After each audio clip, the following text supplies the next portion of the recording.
The Elite series is a rather bipolar kind of a motherboard. It's either really good or really bad. It's either an overpriced budget motherboard on its worst days or an extremely great value, even competing against its more expensive Pro series on its best days. And today we're reviewing the highly anticipated Z490 AORUS Elite from Gigabyte, the competition crusher, the reference gamer for hundreds of ex-Yugoslavians. And fun fact for you, unlike Belgium chocolate, the Z490 AORUS Elite will not give you diabetes, which is a start.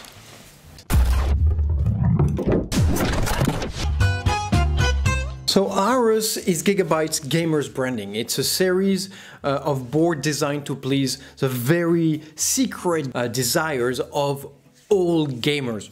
Or almost. And the Elite walks a very fine line. Gaming centric, it tries to deliver the best possible performance of today's CPU and keep a very moderate or conservative pricing in the same time. And that translates in obviously a very focused motherboard, a very naked layout, and still try to keep that feature-rich quality that AORUS is known for. And the Z490 series is also introducing, for the very first time, at least for Intel, PCIe 4.0 support, which makes it a solid future-proof investment. But competition is rough, really rough. Right in front of the Elite, we have the TUF series, the MSI Gaming Age, and the excellent Steel Legend, which all at sub $200 give really a big hard run to AORUS for its money. Well, for your money.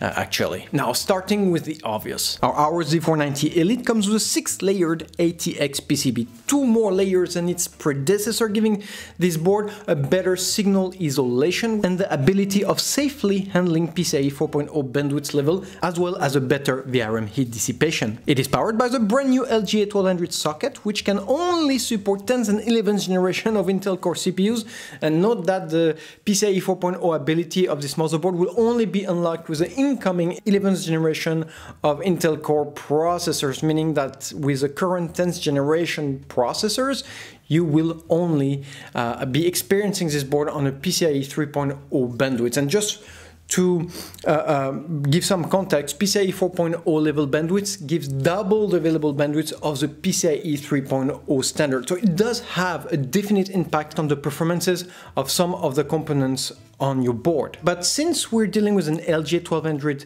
CPU socket, it also means that all previous Intel Core processors, 9th and below generations, will not be able to even fit on this motherboard. So getting a Z490 motherboard means a total complete upgrade of your machine, both motherboard and processor wise. VRM wise, well, this is where the Elite series really shines. We do have 1350 amps direct phases, 12 of which are CPU centric. That is 600 amps worth of CPU power, 10% less than what we've seen on its more expensive Pro version, which I have reviewed and you should check if you haven't done so yet, but still more than you'll ever need to run and even overclock the most demanding processor on the 10th and I suspect even 11th generation spewing by Intel. Now, cooling wise, we do have these massive heavy heatsinks with plenty of surface to radiate away all the heat that many power stages can potentially produce. And the result is about the best power versus heat ratio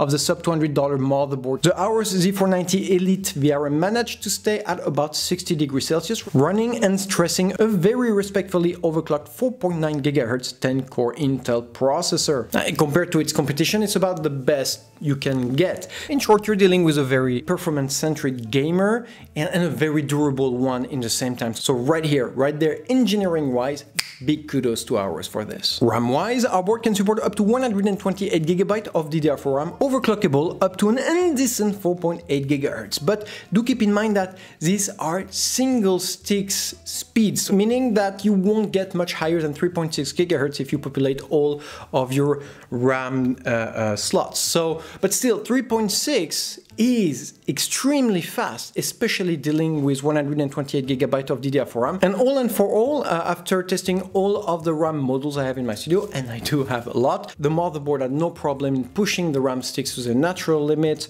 and I did not experience any kind of instability, boot or reboot or crash or whatsoever. So a definite major performance gain when compared to the previous version of the Elite series. Staying in the memories, this board can support up to 3 M.2 solid-state drive sticks, but, and that's a very big but, if you're coupling this board with a 10th generation Intel Core processors, only 2 of them will operate at all at a PCIe 3.0 standard with data swaps running up to 32 gigabit per second. The third M.2 solid-state drive will only operate in a PCIe 4.0 standard, meaning that you will need an 11th generation core processor to enable it. But that also means speeds or data swaps up to an undecent 64 gigabit per second. So definitely something I appreciate, a real future-proofing feature which usually we don't have at that price level. In both cases, M.2 solid-state drives are notoriously hot, and fortunately enough we have this wonderful thick large thermo-padded heat shields which do an insane job at keeping our M.2 solid-state drive cool at all time. My only critique here is that I would have loved to see a heatsink also on the PCIe 4.0 enabled M.2 solid-state drive, because they're gonna heat up even more than the PCIe 3.0 enabled one, but so make sure to buy a sticks with a pre-mounted heat shield on it. Now taking a closer look to our chipset, we will find nothing more than a Z490 chipset with an upgraded Wi-Fi 6 module, and that's about it. On the minus side, it means that it can run only up to PCIe 3.0, leaving PCIe 4.0 lanes to our next generation CPU, and on the plus side it means that it only produces about 6 watt worth of heat, which is barely noticeable thanks to this massive and thick chipset heatsink, and it does also mean a lower production cost since there is no need for an active cooling solution as seen on the X570 PCIe 4.0 chipset. Export-wise, we have 4 PCIe slots, 2 bachelors and 2 16 slots with different speeds. Only the first one can deliver up to 16 lane speed, and obviously this is where you'd want your GPU placed for optimal performances. The second 16 PCIe lane is capped at only 4 bus speed, which is obviously not really suitable for GPU, hence the absence of metallic reinforcement. But if you couple this board with a PCIe 4.0 enabled 11th generation core processor, our first metallically reinforced 16-lane PCIe slot will run at PCIe 4.0 bandwidth level, doubling its available bandwidth from 16 GB per second to 32 GB per second, which is among us. And on this, I'm gonna add a side note, because I see you coming with your big boots, telling me, oh, Laurent, but if I have 32 GB per second, my gaming performances will explode through the toit of the roof. And obviously that is something you're entitled to assume, but it is absolutely not the case, since even the most overbeefed RTX 3080 on the market available will not be able to spew enough bandwidth to reach the PCIe 3.0 limits of 16 GB per second. It is only good for future proofing, so in 2 years from now at least, then you will be able to ripe the gaming fruit of the PCIe 4.0 level bandwidths. Hope I'm clear. Storage-wise, well, I'm forced to note the presence of 6 SATA 3.0 SATA plugs, which will bottleneck your computer at about 6 gigabit per second per plug, and I know that a lot of you are fan of the SATA plugs. I am not, but you know, I'll be nice. It's reliable, it's here, I'm behaving. Back IO-wise, first let me note the presence of an integrated back IO plate, always a good start. And starting from the left, we have 4 USB second generation plugs, which means AORUS has decided to rather focus on their USB presence, on their I/O features, rather than PS2 plugs, which I think is a right move in our day and age. Next, we do have an upgraded Wi-Fi 6 12-band adapter, allowing data swaps up to 2.4 gigabit per second, another upgrade compared to the previous Elite iteration. We have one integrated HDMI 1.4 standard, meaning 4K at 30 frames per second. I'm a little bit sad about this because the incoming XE integrated graphics produced by Intel, incoming in a few months, will probably be much beefier than that. And if not, it's next generation. And so having only 4K at 30 frames per second places a performance bottleneck right here and there.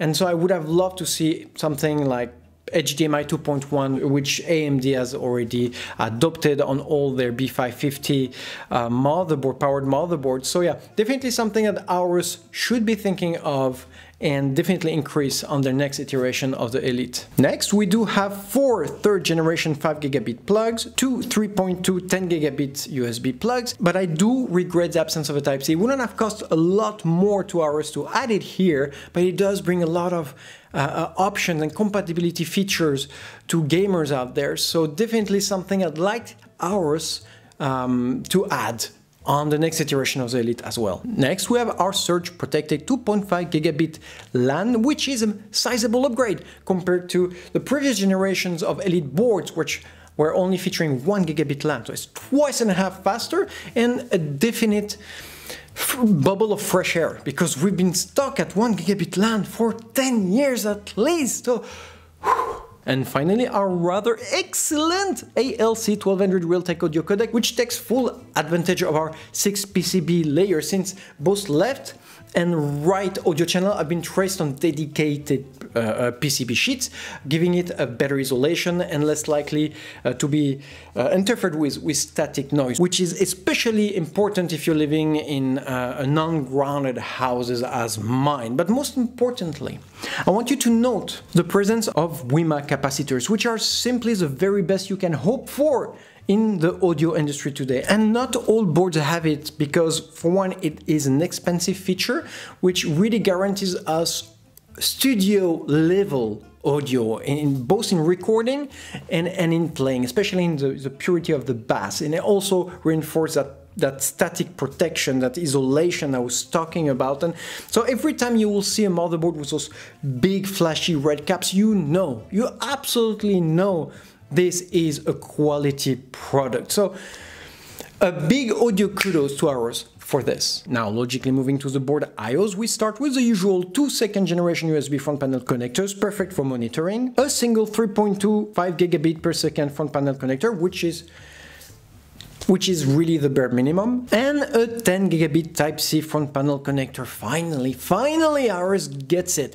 Definitely something I expect to see on absolutely every AORUS motherboard. It is here, the basics are checked. But I also want to note the presence of a Thunderbolt 3 connector, which is pure luxury, since it will give us transfers up to 40 gigabit per second and the ability of upgrading the connectivity of this motherboard with about limitless possibilities. So that's a big connectivity. Kudos to AORUS for this. And next comes something I really like. We have 5 Pwm fan connectors, but they're hybrid fan connectors, meaning that they can all support either PWM fans, water pumps, or even flow sensors. And that is a specific from Gigabyte motherboards, and an absolute genius move, because it doesn't cost much more to have those connectors, but it also gives such an agility to the motherboard. It makes it easier for first-time builder and just better for water cooling altogether, and even gives that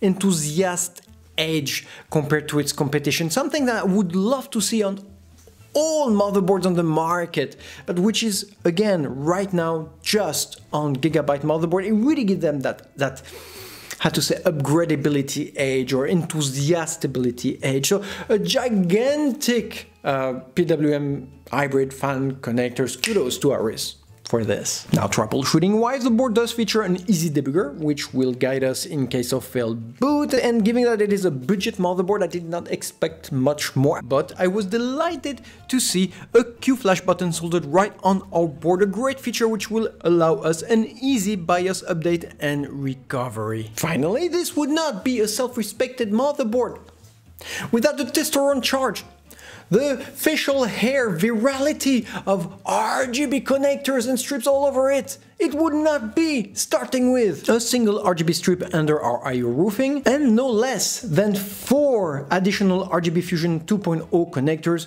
2 of which are addressable and conveniently placed in pairs on both extremities of our board for easier access. Now, if you ever wanted to trap rainbow-loving unicorns with your board, now you can.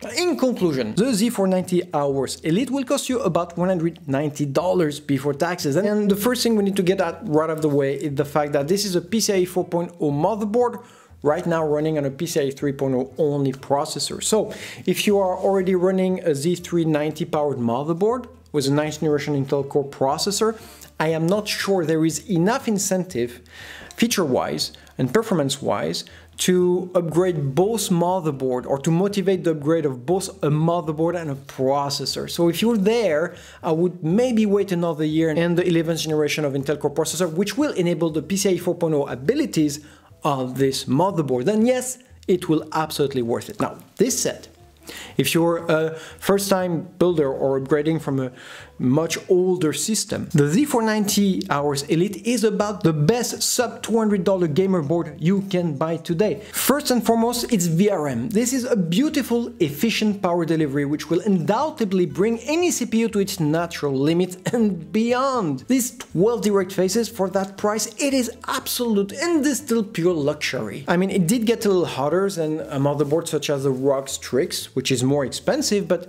miles away from any chance of thermal throttling. The engineering is deliciously focused, meaning less components, less signal interference, and a more stable and durable product. AORUS succeeded in both delivering a spacious layout and keep it well featured all in the same time. And that is key for that price point. I'll also mention the 6 PCB layers, the Wimma audio capacitors, and the durable feel of the old product makes it more expensive than it'll cost you. So I really have little critics to make about this motherboard. Maybe having a better HDMI integrated graphic, more USB Type-C, but that is only to say something. Nothing which really compete against the overall excellence of that very affordable motherboard. So if you're on the market for about the best sub $200 motherboard money can buy, the best possible performance, gamer performance that kind of money can buy you, and despite Ace's best efforts, well, there's really nowhere else your money needs to be.